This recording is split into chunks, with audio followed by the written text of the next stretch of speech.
Candy Podcast, episode 919. Oh, you sound like a baseball announcer. It's like baseball season, Brain Candy Podcast. Yeah, and we're going to be going to a baseball game pretty soon, me and you.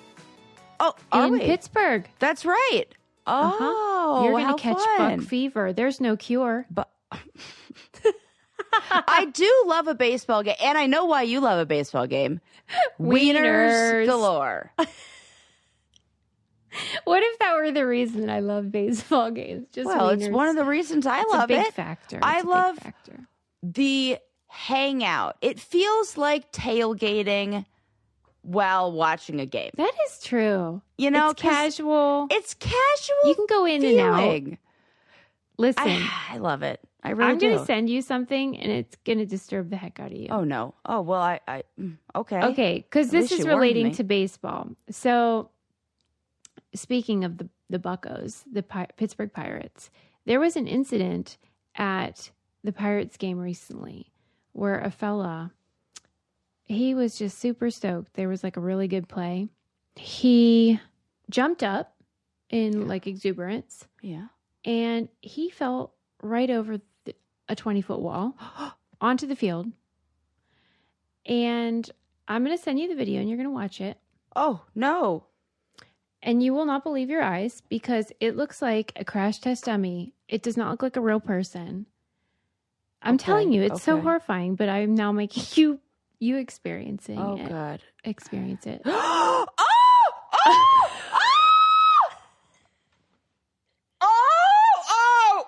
would you do that to me? I can't quit thinking about it. Susie, Louise. She Louised me, everybody. Oh, I feel it in my fucking bones. I actually do feel bad now. I didn't think you'd react that intensely, actually. I will not be able to get that visual out of my head for a minute. Watch it again, though. Abso-fucking-lutely not. Oh, I don't need to. Okay. It's in there. Doesn't it seem like if you do watch it out there, it seems like it defies the laws of physics. It seems like he may have gone into panic and done that catatonic like kind of thing. Stiffed up. Because his body looked like he rigor lost mortis. Control of. He probably tried and flailed, realized. It's kind of like they say when you jump off a building, you die of a heart attack on the way down because it freaks you out. Like you get so afraid. Yeah, you think that's what happened? Like he just sort of. I mean, something similar where your body his body goes shut into down. Some sort of catatonic state. Like he did not die. I should say. I really. That's very important to say. And there's footage of my mom falling off of the building that her friends have seen, and I refuse to see. Yeah, I wouldn't want to watch my mom. Can't do it. Yeah. And then she laid there for an hour on really the sad. cement. Like, I can't even imagine that. I'm so glad that she's here with us because that seems like a miracle. It is a miracle. And it's a miracle that man's alive. It really is. Yes. And in a way, I mean, not to make light, although I've already done that. It's like the reason that he survived is also the reason that it happened, which is that he was inebriated. So he didn't have that thing happen where you sort of are totally aware. It seemed like he was sort of loose enough. Oh, God. You know what I mean? That is horrifying. He had a skull fracture. I don't want Buc Fever. No cure. It looks dangerous. It does, Sarah, but we'll be careful. Okay. Oof. Anyway, so that'll be fun for us. Wait, what about the Pittsburgh Pirates? Isn't that a thing? That's it. But they call them the Bucs because it's like Buccaneers. It's like pirates. Oh, okay. It is weird. I get it. Why you're confused. I'm sorry. I was thinking.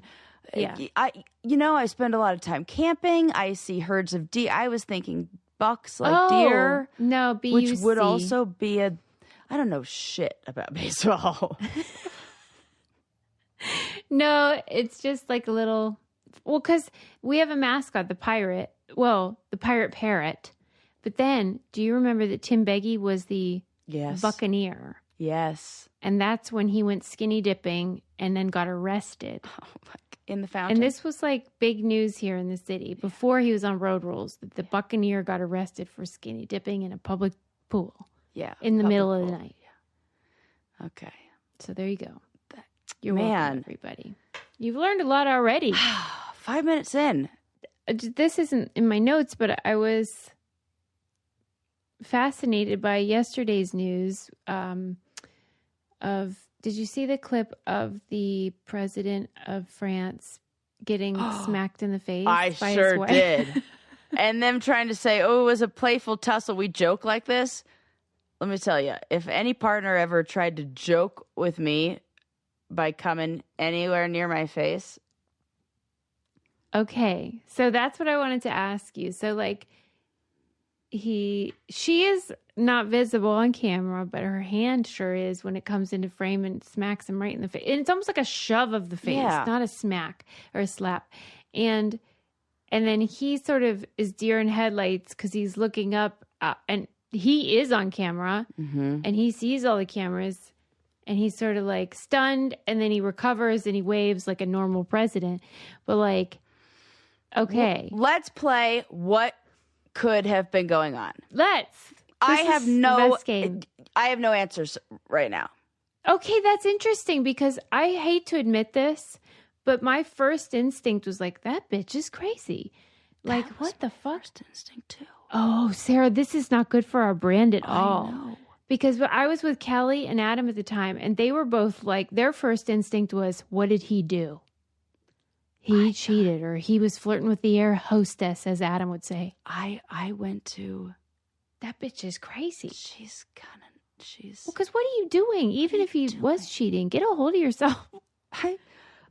This is not good, but I know we have no context. We don't have the full story. I know I don't think violence is the answer. Even I if he don't is either. Cheating. I don't either. And that's it. And I can remember a time where I acted out and I was told by a therapist. Yours was so mild. I know. You should really clarify because you make it sound like you were. I did. Okay, I got in a fight with my ex-husband. We were in a hotel room across the room from each other. And I had a water bottle, one of those really flimsy ones that you could like collapse, like real, 1 inch of water left in it. Yeah. And so there's barely any water. I had like half the water bottle. Then I got really upset. He wasn't listening to me. I opened the water bottle and I splashed him with water. I thought you threw the bottle. No, and then I didn't throw the water bottle. No, I opened the water bottle. I splashed him with it. That is nothing. I've never done that, but that is no big whoop. It felt like very reality television show. Like, I wish, listen to me. Like, I just like sprayed water and then I'm sure I chucked it somewhere. But at that point, it's like empty. I don't even think you should be sorry about that. And then it's like, that was abusive. And then I told a therapist, my ex in therapy. That is embarrassing. And I said, listen, I have been on reality television. That was not abusive. That was not anything that could, if it can't get me kicked off a reality show. That is a great way to know. Then that is not abuse, sir. Although there is verbal abuse, that's not what we're talking about. No, but that's not what we're talking about. Like physical stuff. If security didn't even intervene, anytime splashed with water, they would have handed you another water bottle. Until you throw the wine bottle at somebody's head. Like, I'm not promoting violence or condoning violence. I'm just saying. Water. But that is a riot. And so I got, scolded by that. No, there's nothing that he could have done that should lead me to basically that's the dumbest thing I ever heard. Act out in a way that is not healthy, and I don't know. No, I think that's stupid advice because we're talking about water, right? Water droplets. It feels like as a woman, our best move. It's like the perfect amount. Take a glass of water and splash it in somebody's face. It feels romanticized almost. And water, right? Right. If you were in church, they would call it a blessing. Right. I'll tell you what else is a blessing, and that is Daily Look, because I'll tell you, I do not like going shopping. I do not. No. Please pick my clothes I for me. don't know how to look at something and imagine it like on my body. Like when I get so overwhelmed when I shop in the store, I go, I don't know what to put together. I don't know what. You're great at picking clothes for other people. I cannot do it for myself. Yeah, I could see that. That's so funny. So I need somebody else to do it. This is the perfect solution. If you're like Sarah or if you're lazy like me, they have actual human beings who read the results of your style quiz and get the sense of like who you want to dress like, what you want to dress like, where you're going, what you're doing, where you normally shop, your budget, all that. And then they send you a box of clothes that you will love with all your heart. And then you can decide, do I want this or not? And if you don't, you just send it right back. It's so nice. So One convenient. of my most well-dressed friends, I went to her house the other day, and there was a Daily Look box on her porch. That tracks. And I was like, no wonder. Right. See, I didn't say like, what? You're not even picking out your own outfits. But what I wanted to say is, oh my God, you look so cute. Yeah, you look so cute. Oh, and I do tell her that all the time because she freaking does look so cute. No, you can look super cute. It's time to get your own personal stylist with Daily Look. Head to dailylook.com, take your style quiz, use code BRAINCANDY for 50% off your first order. Once again, that's dailylook.com for 50% off your first order. And make sure you use our promo code BRAINCANDY so they know we sent you. One last time, Daily Look and promo code BRAINCANDY. Yeah. All right. So I think we're in agreement that violence is not the answer. No, not the answer. Keep your Never hands to okay. yourself, ma'am. Definitely not. Don't put your hands on another person. Terrible. Not okay. But also, like, what do you think's going to happen? They're just going to stick with this story of like, oh, we were just joking. Yeah. And brush over it. Who Something else jokes is like going to that? come up and happen. All right, I agree. We'll I see. wish I had, like, I can't think of any scenario that would make me push somebody in the face like that unless I felt really like backed into a corner and like. I mean, yeah, he would have had to done something really awful, like called me a terrible name. Right. Or cheated right there in the bathroom of the plane. Oh, yeah, what if? You know, with the flight attendant or something. Okay. I didn't even think about that That's one. what Kelly was like, what did he do with the flight attendant? Or as Adam says, the air hostess. I need to know the full story. I need to know their history. This is very interesting dynamic? now. Yeah, what's the Or dynamic? is she like a real physical comedian? And it was just a old joke. Yeah, maybe she did that thing of like, oh, what's that on your shirt? Boop, got your nose. Like, you know, the old I love it. flick of the nose that nobody with likes. This story. Yeah. Oh, God. Okay. Also, this is another topical thing. Are you following the P Diddy trial at all? I'm dipping in and out. Yeah, it's gross. It is really gross. It's really hard. It's really sad. For sure. All the people that were involved, all the victims and the different artists that were victims of a power differential. Mm-hmm. And that to me is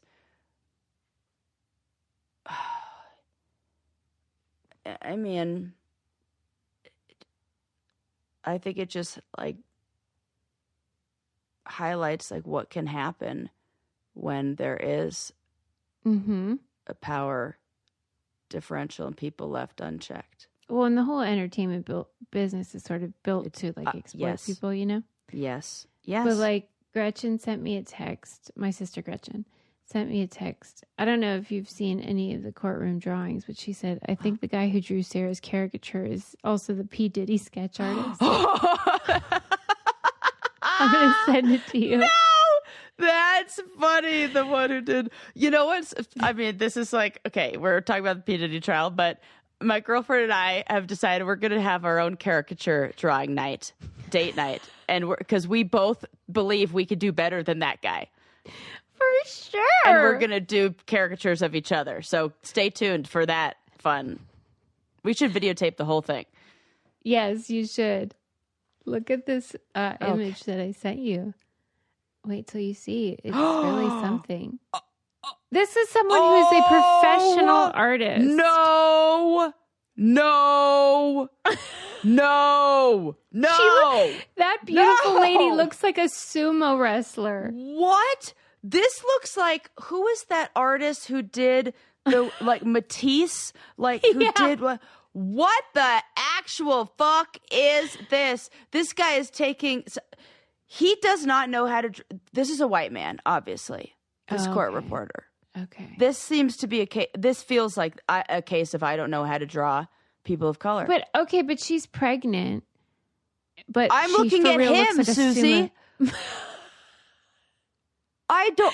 I know. She I totally looks beautiful get it. and fine. He looks like the movie The Mask, like where that guy. Let me pull up. Whose ears are that? Look at the ear to eyeball ratio. Help. I know. I gotta know who this caricature. Seriously, I'm gonna send this other. I typed caricature. I mean P Diddy. Trial. This is what P Diddy looks like in that. Oh, Susie. I'm serious. No, the actor with the elephantitis syndrome. It's like a syndrome, and I'm saying he's drawing P Diddy as if he has that medical condition. I need to know who did this. I need to know who. I need to know. Yeah, who is this artiste? Is this a new genre of chalk drawings? Not everyone is loving the sketches coming out. Yeah. What is his name? Maybe he's doing it on purpose. His first name is Art. Art Lean. L-I-E-N. This is like George Glass. This is like amazing. That's what I'm like. That is a fake name. No. He's been in business since 1970. He considers his profession more of a form of journalism than art. Well, it sounds like he's very old. I got to see this guy. Yeah. He would have been like 75 or something. I think he's just... He needs to retire. Wonder what other trials he's done. Oh, gosh. Good grief. I would hate to see what he would make Harvey Weinstein look like. No, I would love to see. Can you imagine? But I'm just saying, if you can make P. Diddy look like that, if you're already hideous. Yeah. This is a case of white guy doesn't know how to draw. Oh, Lord have mercy. People of color. I fucking knew it. This guy. I knew it. I'm like, I know who this. I don't think it's a people of color thing. I don't know. I draw anybody. No, because he's drawing other people just fine. Shut up. He's racist. It's think just so. Like your artist was homophobic. Maybe whether it's look at what else he draws. Wow, those are realistic. Sarah's really poking holes in my theory. I am. Here. I'm just saying, this guy is like, he works for the Daily Cartoonist. He's a Supreme Court artist. He's a member of the KKK. Yeah, right? Jesus Christ. All right. Well, I'm glad that we've covered that then. Interesting. It was just important to me that I got Gretchen. He's been drawing court cases for 45 years. He did the trials of Oklahoma City bomber Timothy McVeigh. Wow. And he came out looking like a supermodel. And so he knows how to draw. That feels intentional or like... I wouldn't be mad if it were just P. Diddy, but it's also Cassie, the witness, the victim. What's survivor. up with that? Yeah. Maybe he's getting a little bit like... It's kind of like, those... I'm sorry, I have to talk about this more. Those tests where they say they give an artist like a dose of LSD and tell him to draw this coffee cup regular. And they go, okay, now take LSD. Now draw the coffee cup. Now take mushrooms. It looks like somebody said, here, have this psilocybin and then draw these courtroom sketches. Because it's like his style, but like loopy. That's exactly right. Okay. That's all I had to say. That is a very good observation. Thank you. I would love to interview him about I would too. I would also just like to interview somebody about how great Beam Kids is. And a Brainiac reminded me, Sarah, I don't know how we forgot this, but Beam Kids, which is this delicious green drink that tastes like chocolate milk somehow, was created by Shawn Johnson, the Olympian, who was on Challenge. What's it called? Oh my gosh! Champs versus Pros or whatever. Yes. Yeah, and I totally forgot. We are even. I was excited because we were like 1 degree of separation away at working with them as a wonderful sponsor that I love. I know. Now we should be best friends. Same family. Yeah. So thank you to Mac for reminding me. Holy heck, I don't know how I forgot. There's just so many darn challenges now. It's hard to keep track. Yeah. Don't they need two gals who love the product so much and people who are big kids and like to drink it to come to some fun event? And Sean, are you listening? Hello? Are you hearing what I'm hearing? We're available. I dropped them off at a friend's house because she was having surgery and I wanted her to like Still get nutrition. And everything. And and you want things to taste good too. And, and like food that is comfort food in a way, you know? And then I was going to go over there because I was like, oh, I'll mix them up for myself. Gone. So she loved it. Right. This is not going to linger long. This is so great. I mean, especially for kids, but really for anybody. It's like you get your greens, but they taste delicious like a dessert. And it's just got all the good stuff in it. Fruits, vitamins, pre and probiotics. And then all the things kids need to grow and be strong with their immune systems and stuff. Pediatrician formulated, third-party tested. And you know how we feel about Sean. They've launched a brand new chocolate chip cookie flavor that tastes like dessert and works like a multivitamin. Hello. I want this. My picky eater asked for make that a double pieces. Yes. So now there's the perfect time to try it because Beam is offering an exclusive deal for our listeners. For a limited time, you can get up to 35% off plus 2 free gifts when you go to shopbeam.com/braincandy and use code braincandy at checkout. That's shopbeam, BEAM.com/braincandy. Use code braincandy for up to 35% off and 2 free gifts. All right, let me get into like my actual stuff. Okay, this was my favorite thing that I found out this week. This blew my mind. This was in the New Scientist. Okay. And they've just recently discovered that your sense of smell correlates with your longevity and your overall health and your cognitive ability. So, like, if you can smell well, you're probably okay. Oh my God. I have a friend who is a super smeller, and there's longevity in her family. I guarantee you that they're connected because this is unbelievable data. Whoa! It's crazy. I love knowing that I am. Are you a good sniffer? Yes. Okay. Definitely. Everybody in my family is. My mom's that person who comes into a house and is like, there's a dog who peed in here and is like, where the dog peed? My mom's always like, there's a gas leak. Yes, I did that person too. Yeah. Remember? Well, it was very hard to not detect the one when we were in a hotel room. We sure smelled that leak. Yeah, I almost died. Yeah. But yes. Okay. Yes. So they have determined that our nose sensitivity is linked to our cognitive performance. And the worse your sense of smell is, the worse you perform on cognitive assessments. This makes sense to me. Okay, why for you? I'm sorry I cut you off. Keep going. No, I'm all yours. Okay, here's why. Because to me, the more you stimulate, like our experiences are in how we... Well, fucking A. Actually, no. Every time I cut, because it's not all of your sensory. That would mean that people who are blind would have less. Then it's not the same. That doesn't track. So it has.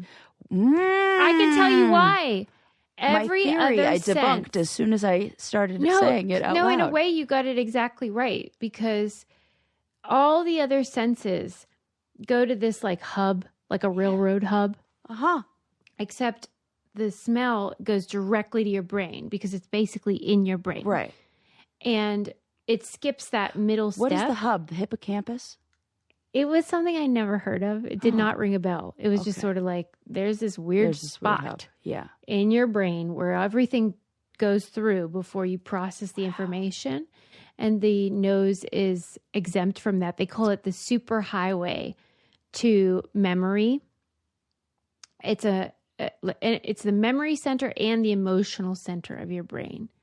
And so that's why, like, when you smell something horrific, it does feel like emotionally horrible rather than, like, if you see something terrible, like you just saw with that guy falling, it's terrible. But like when you smell something, it's so much more primal. It is. And it's like you're immersed in it. And it would make sense that you would need that to go real quick information to your brain. Yeah, because if it's like, rotting food. Exactly. Because you could die. Poison. Real easy. Like to be able to distinguish between whether we could or could not.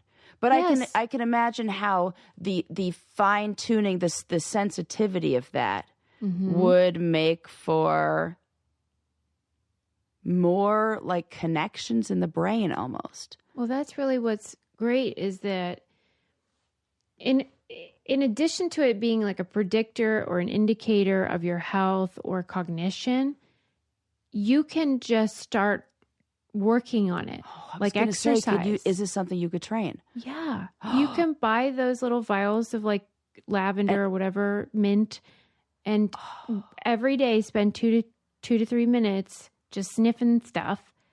And then they show over time that your cognition and memory improve markedly.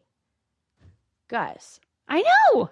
So does this mean, hey, all those little girls who had those magic sniff erasers, we were all like, oh yeah, the pencils and the markers. Yeah. Yes.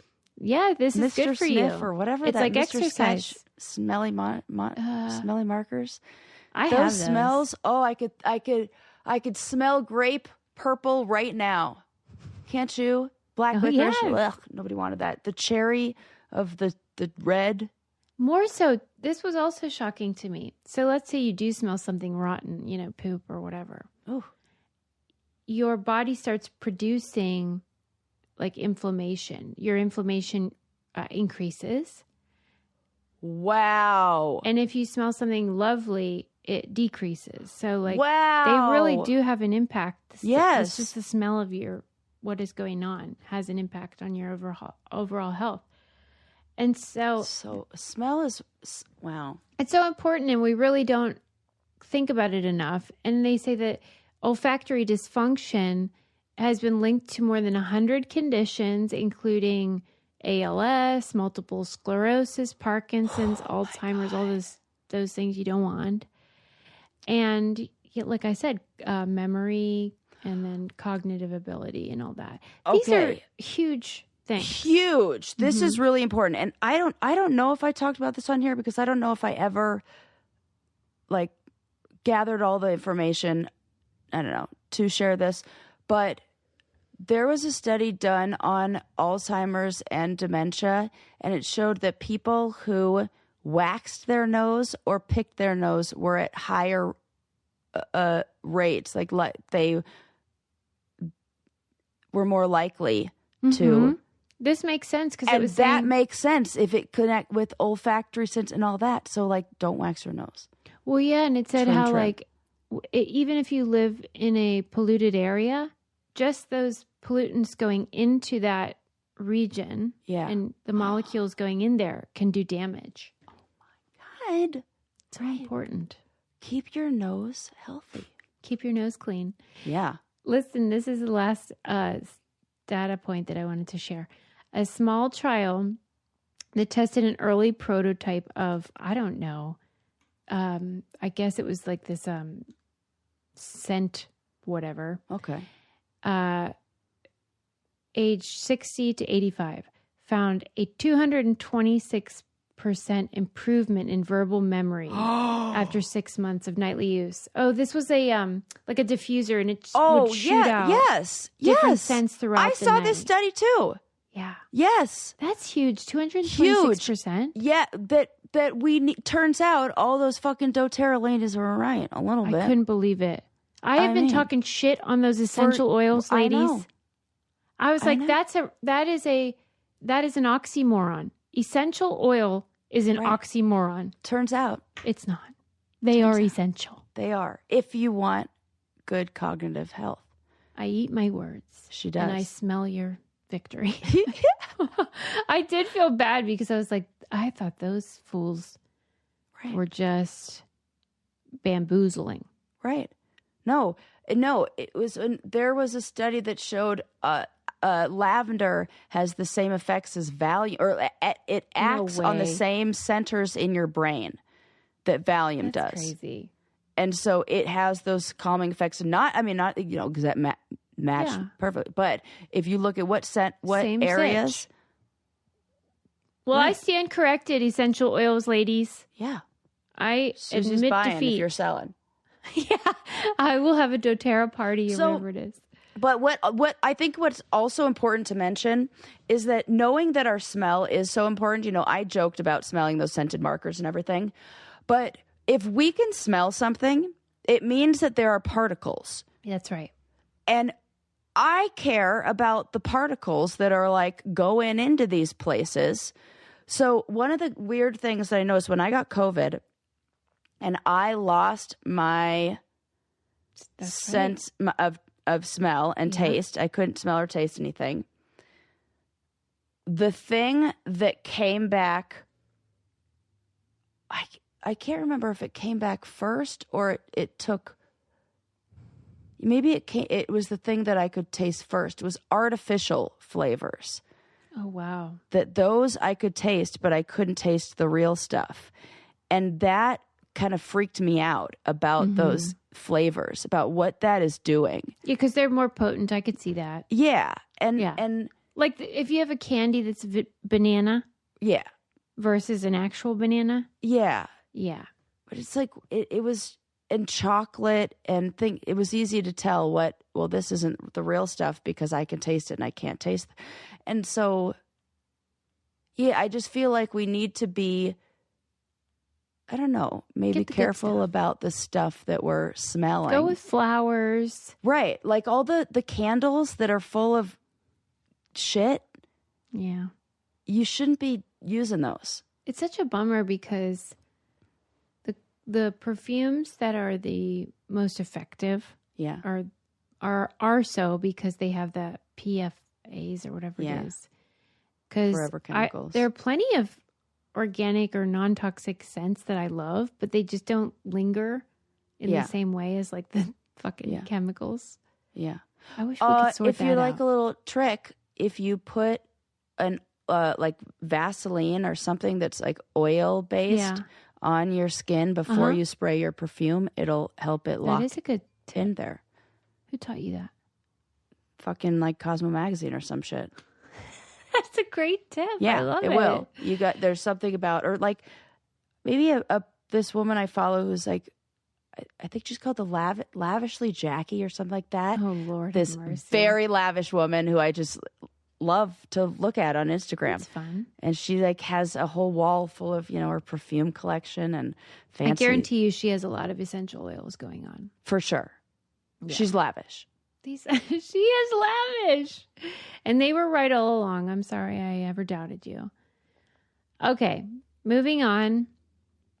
I guess it's a good time for me to talk about something else I love to smell. And that is my ritual vitamins because they smell like freaking mint. Okay, hello. This is another good point about the smelling stuff. I keep on. I don't even have reproductive organs. I still take the prenatals.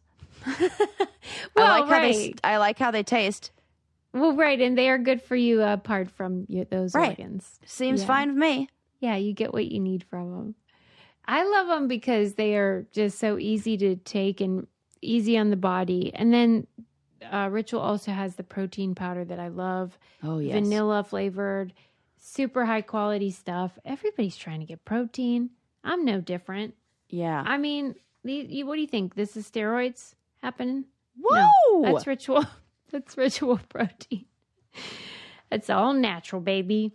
Currently loving other ritual favorites. They have the gut health. They have the Hyacera for your skin. They got it all. Why not shake up your ritual? Get 25% off your first month of Ritual when you visit ritual.com/braincandy and add the essential protein today. That's ritual.com/braincandy for 25% off. And they're third-party tested too, and I love that about them because you can see for yourself that like they're the real deal. We're building muscle over here. So much out there is full of crap. I don't want crap. Fake and phony. I don't either. And too much. No. I want the real deal. Once you get the boob job, then you've maxed out on the fake stuff. You cannot have any more besides Botox and boobs. That's the rule. And if you're wearing Birkenstocks and Patagonia from head to toe, you can't be using the fake stuff. You got to be like repping the real stuff. Okay. Next up, here's a fun fact. Just what ifs. I love a fun fact. You know when people are always like telling you to stand up straight, your mom or your grandma or whatever. Right. Well, this was like interesting data to me because it was this fun fact is that if you're standing or sitting properly, your head, which is heavier than you'd think, yes, exerts 10 to 12 pounds of pressure on your spine. If you're at like a 15-degree angle, which is like bad posture, then it becomes 27 pounds. Do you and my girlfriend talk behind my back? Oh, no. And then she told me this same story the other day. Does she subscribe to Numlock newsletter? I mean, maybe she does. Keep going though. This is funny. I'm just like, okay, second time I'm hearing this week. Okay, and then if you're looking down at your cell phone, it is 49 pounds. And that is a heavy ass head. Here's the thing that she also told me that's really worrisome. Uh-oh. When you get into certain positions, when you've been in that bad position for so long, it's kind of like flowers that become heavy and fall over and they can't ever stand back up. Yes. That once there is a point of no return. Well, I am not doing that. Your spine becomes so curved that it's like paralyzed. Your head you can't maintain that proper position. So we really got to be working on doing that and staying in good posture. I'm glad your girlfriend is on top of this. I know. Okay, Sarah, it's time. We have to talk about it. What? Pee Wee Herman documentary. Oh my God! It came out while I was on Susie, I have been waiting for this for so long. I have not seen it yet. I don't think I've ever waited for the premiere of a documentary or anything. I know. In my mind, I kept going, like every week I would say, oh, something really important is happening on the 23rd. Oh yeah, the Pee Wee Herman documentary. Aww. Like every week, if not, and then towards it, like maybe daily. Tell me, like, because I know you are such And my nephew was born on his due date was the 23rd. So you were like, oh, it's the Pee Wee doc. It's the Pee Wee Herman documentary. Oh, and that, and New Life. Right.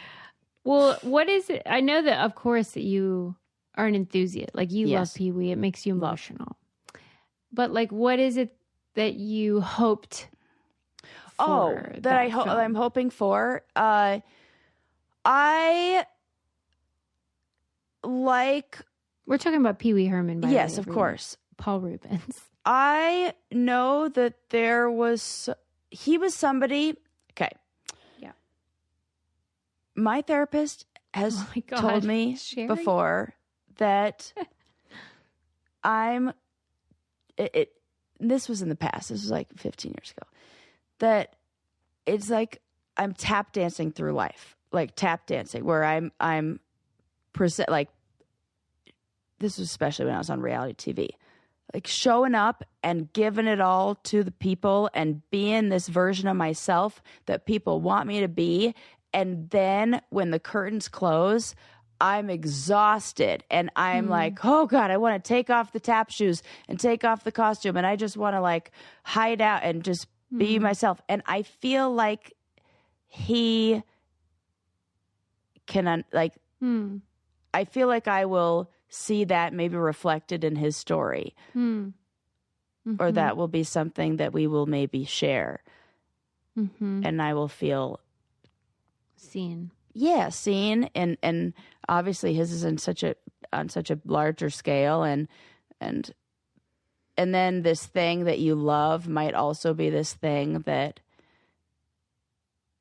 you feel like, oh, I gotta like keep doing this. But but you really there's so much more to you. Like I see him as being this person who had so many sides and so many different facets. And I have a friend who refers to people like that as like prism people, where they like shine many different colors and are very dynamic. And I think he was somebody who, and we only saw like a little bit of that. And I'm interested to see some more of the colors. Yeah. Okay. Well, I won't give away too much.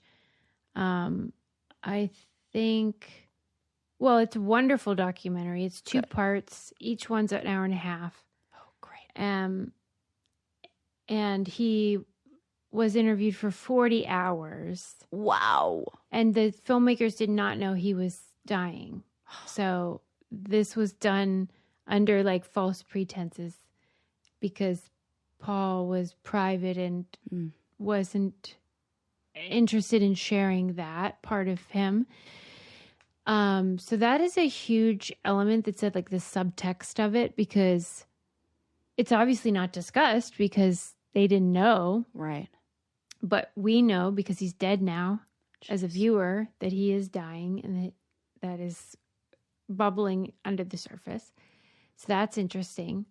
And then I loved it in part because I know how much you love it, and I liked Pee Wee's Playhouse and everything, but like it wasn't as meaningful to me as it was because it was like it raised me.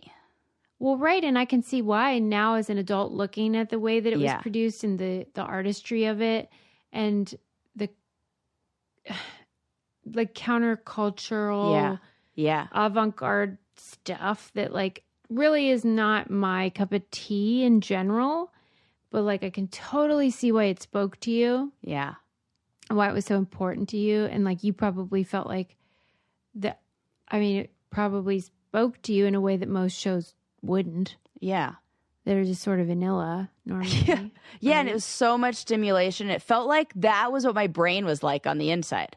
Yeah. And so it was like, oh, this is my brain on TV. Yeah, I can see that.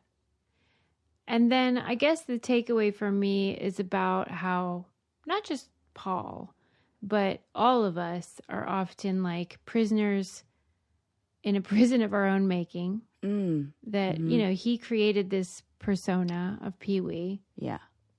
And used it as a shield from talking about the things he wanted to avoid, like his sexuality or whatever. Yeah. But then sort of resented that like Pee Wee got all the credit and that Paul, nobody freaking knows that. Yeah. As much. Paul Rubens. Okay. Yeah. You know, vaguely that's Pee Wee Herman, but like that's not who you say. Even the film is called Pee Wee as himself. Oh gosh. You know? That's deep. And so I think like he's still wrestling with that in his interviews, like with this like sort of resentment towards this character he created. It feels, I mean, not the same, but it just has like, I get the same feeling about it that I do when I think of Richard Simmons. Uh-huh. Sarah, that's actually really funny you say that, because there's one moment, this doesn't really give it away, it's just like an aside, where they're like in between scenes and Paul is doing interviews and then he has to text like birthday messages to people, which he famously did. He would text like 15 people every day of like happy birthday, which is obviously very Susie like connection card coded, where like you're like putting the spotlight on other people, which Richard Simmons famously wrote back to every email he ever freaking got, which can you even imagine? Right. But I think often the people that do that, be it Richard or Paul or me, are like desperate for people to do it back. Right. Oh. And so like, it's like golden ruling it. Like you're trying to be like, maybe if I do it to other people, then they'll see me, which that is a fruitless exercise. It is never going to work. I don't even know if it's conscious. It is not conscious. Exactly. Yeah. Okay. It's saying like, I want to see people and I want to acknowledge them, but like probably that's at the bottom of it. And I thought that when he was like texting people, and you could tell like this was an active service, like a ministry. It's a ministry. Isn't that because as a therapist, there are so many. I hear so many different stories, and even as a client is talking to me and telling me, you know, what they're going through, stories can sound different, but there's a feeling that I'll get over certain themes when stories sound alike, and anytime I get that feeling, it's like, ooh, I got this. This feels the same in my heart as when I heard this other story, and every time, like, yep, there's a connection, there's a pattern, there's something there. There's like human psychology. It's like a feeling. The vibes of this, the energy of those people are the same to me, in that Richard Simmons and Paul Rubens, in the end of their life, give me the same feeling in my heart. Well, and in their life of like razzle dazzle, but like don't look over here. Yes. Like don't look at like the fact that I like dudes. Right. Even though neither of them could have been more flamboyant, in my opinion. Right. But they're both closeted. Okay. Like it's such a fascinating thing where it's almost like you become it so big that then you could be like, what? Right. I'm not that. Right. Pee Wee Herman is a great Halloween costume. Literally, while I was watching it, I was like, I have to be Pee Wee Herman. Okay. We have to be Pee Wee Herman. Then should I be Miss Yvonne and just make it real funny? You could be Pee Wee. I'll be Miss Yvonne, or the cowboy guy. Yeah, Cowboy Curtis. Or the genie. There's so many good characters. Mecca like a high, Mecca hiney ho. Mecca like a high, Mecca Johnny ho. It's so great. You love it. Even if you don't like Pee Wee, you should watch it. It's on Max. The King of Cartoons. There's so many good characters. Yeah. Wonderful film. Really impressive filmmaking and storytelling. You'll love it. Let me know, though, once you watch it. Rita the mail lady? Who's the mail lady? Reba. Reba the mail lady. Yeah. Reba, yeah, she was in it. And she was talking about how, like, he talked about how important it was for him to, like, be inclusive, but not talk about it. Just be it. Yeah. And the jokes are so grown up. That's the funny part, that it is not for kids. It's disturbing. It is so... I was like, Pee Wee. I know. I mean, I could... It's like, I watched that 1,000 times. I love it. No wonder I am the way I am. It makes total sense. I'll tell you something Miss Yvonne would love, and that's Thrive Cosmetics. Yes, she would. I think a lot of it. So would Cherry. So would Pee Wee. Yeah, so would Pee Wee. So many people. Did you know that Cherry was like there was a lady inside that chair? Oh, it was like a puppet. I mean, it they makes sense. Of course, all of them. She was like, it's really, Globy, really all hard of them. to They had operate. Conky. There had to be people inside there. Conky, I don't even know who that is. That's the robot who gave him the word of the day. Oh, I didn't know his name. Yeah. All right. Well, in this case, the word of the day is Thrive. And Thrive Cosmetics, okay, we love them because they're freaking great, but they also donate products and funds to help communities thrive.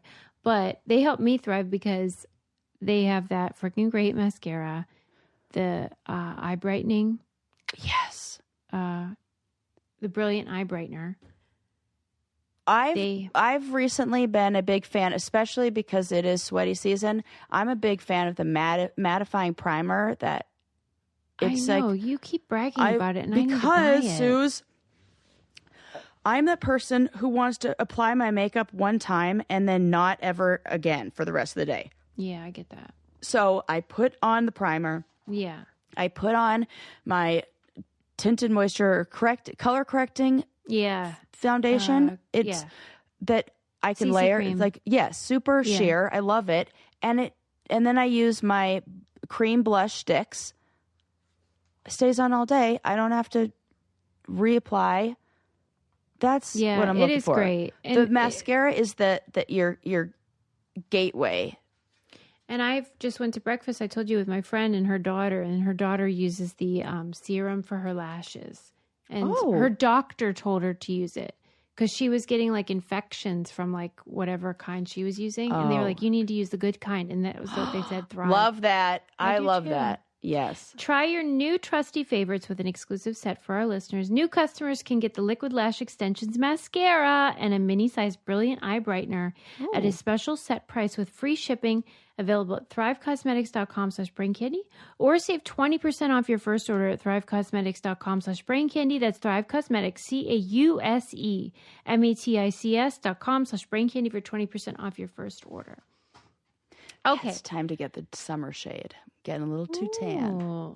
Yeah, that's a great problem. All right. I told Adam, I don't even know how to describe what I'm about to describe, but I'm going to do my best. Are you familiar with, on HBO Max, the show The Rehearsal with Nathan Fielder? Oh, yeah, I am. Yes, he is so funny. I have heard that I need to watch this. Oh, you've never seen it? I've seen his other shows. Yeah, he has like Nathan For You or something like that. I've heard, and I'm familiar with him and his style of comedy and what he does. Okay, good. I'm glad you have at least some sense. Yes. If you're not familiar, Nathan Fielder is considered, he is a comedian, but I say like he is considered a comedian because he is very dry, very monotone. Some people say he's like he's spectrum. a performance artist. Totally. Speaking of avant-garde, this is very much like it conceptual absolutely art. Is that. This is like Sacha Baron Cohen doing Andy Kaufman. Yes. Yeah. Where their goal, yes, they want to make you laugh, but they're sort of trying to provoke you. Yes. They want to make you feel things. Sometimes it's more than just comedy. It's like a discomfort. Right. And usually somebody else is not in on it, and the discomfort that somebody else is experiencing who's not in on it is what we as the viewers find funny. Yes. And it is. The tension he creates. He has a show on HBO Max called The Rehearsal. This is season 2 that's out now. It's just finished. The finale just came out. And I watched this show, and I do like it, but it does make me uncomfortable. But each season is different. So this season, the premise was that Nathan Fielder, out of nowhere, has this sort of like obsession with aviation. And he, over decades, has like studied flight logs and like the transcripts of flights that have crashed. Okay. And he believes that a big problem causing these or contributing to these crashes is a lack of communication between the captain and the co-pilot or co-captain, whatever the underling is. Mm-hmm. And so he believes that airlines could prevent some of these accidents by having different training or protocols, or maybe you have like a duo that's like always together and they know how they communicate with each other. And so he's dealing with this very serious subject matter, but in a Nathan Fielder way, which is totally bizarro comedy and like orthogonal to his goal, which is saving lives. And so he's simulating an airport. He's hiring all these actors to play everyone in the airport. You know how it is. Oh, maybe you don't. But like he's creating like simulations. That's why it's called a rehearsal. Right, whatever. And there's these fake planes and these real pilots are being used in this. And you know how that is too? Like, it's all these like real people. Yes. They're freaking real. And he is like creating this goonball show. Okay. I don't want to spoil it, but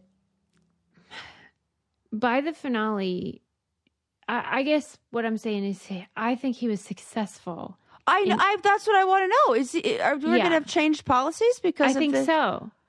I think so. This feels like the snake bite guy. Yeah. Yes, totally. Like, thank you for your service. Yeah. Because okay, let me give you an example. One episode, he decides he's going to recreate the Miracle on the Hudson. Yeah, got it. Pilot Sully Sullenberg. Yes. It has hit a bunch of fucking pigeons or whatever the heck. Yes. And his plane's going down. Yeah. And so we have the transcript. They do not allow cameras in cockpits, which to me is ridiculous. And so you can read what these pilots say to each other, but you don't know what they looked at each other like. You can't tell like their body language, what else was going on in there that was quiet.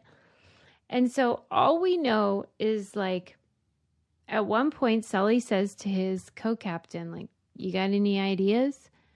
Which Nathan is arguing is great.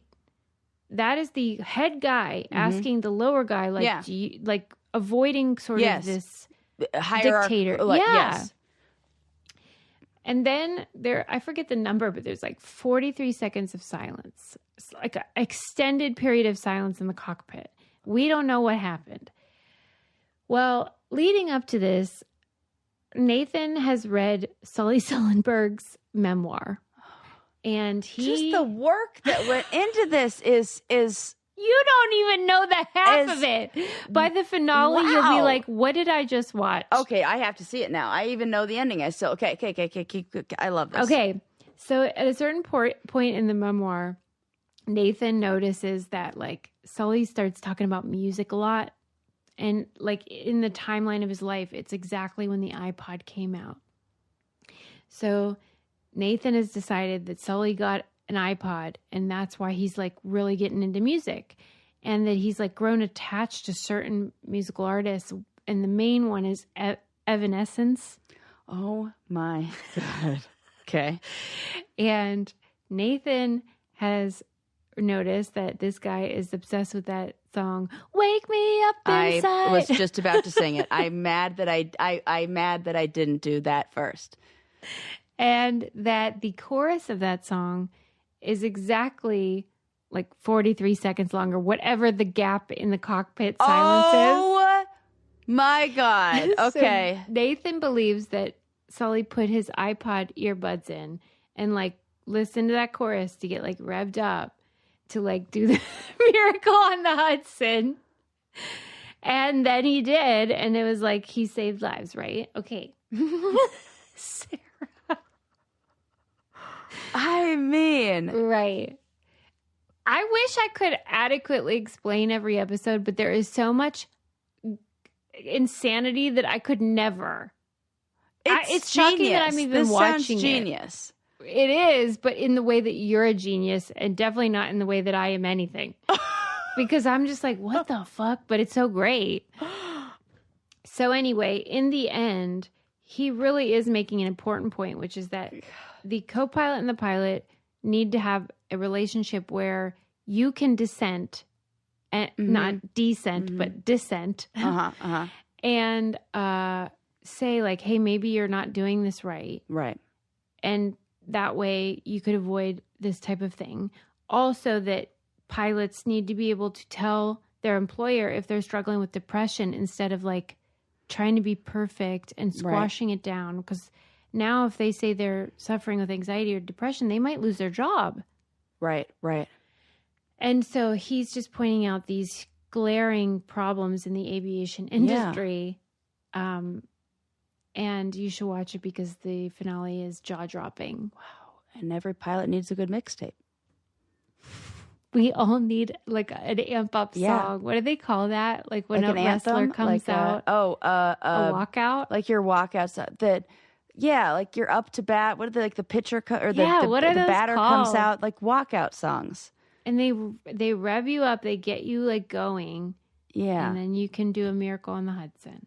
What would yours be? Yeah. Oh, yeah.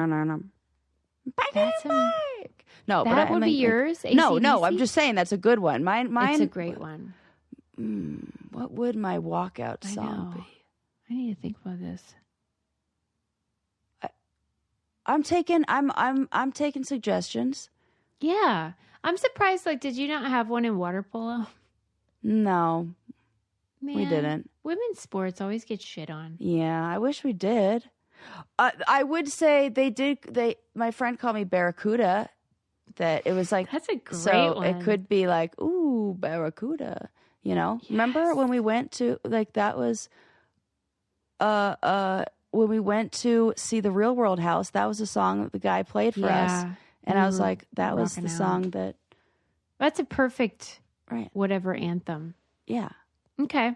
I'll work on mine. That would be mine. What would yours be? I know. That's what I think. I feel like I don't have one. Well, it just means that you have to think every song you hear, you have to think, would this be my We Will song? Rock You's pretty great.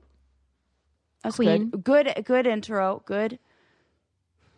You don't want something with too long of an intro. Oh. Because you don't want to be like slow walking out there forever. It's got to go intro into like some. Do you have one that I could do? Even Susie Q's too slow. Right. Who let the dogs out? Oh my god. The party is lit, the party is pumping. Yeah. I mean, I would get down to that for sure. I don't know if I would perform my best. But it's something to think about. I'll put it into the mix. Yes. Anyway, you should watch it. It's on HBO Max. You would love it. I'm definitely going to watch this. Alley. Yeah, for sure. But make sure you watch season 2. It is way better than season 1. Okay. But what a weirdo, that guy. Yeah. I mean, just the ability to keep a straight face, like that's hard. And he does bits that like take years of prep. Like when you see the finale, you'll be like, oh my God, he was planning this for like years. Oh, that's art. It is art. And that's how I felt watching Pee Wee too, is like, I don't have an artist's brain. Like I have other gifts. That ain't it. And the artist's brain does not care about time. They don't even know about time. No. Time blindness. For They're sure. just like, art is the only thing that matters. And like, I can't relate to that. Well, you are setting me up well for some things I'd like to talk to you about in a future episode. So. Well, TBC. Yes. To be continued on next episode. Wow. Cliffhanger. Thanks for listening, everybody. Be sure to check out all of our codes on thebraincandypodcast.com because we got to like pay the bills around here. And check out patreon.com/braincandy if you want to hear any of our reality TV interviews, challenge content, all that jazz. And we'll see you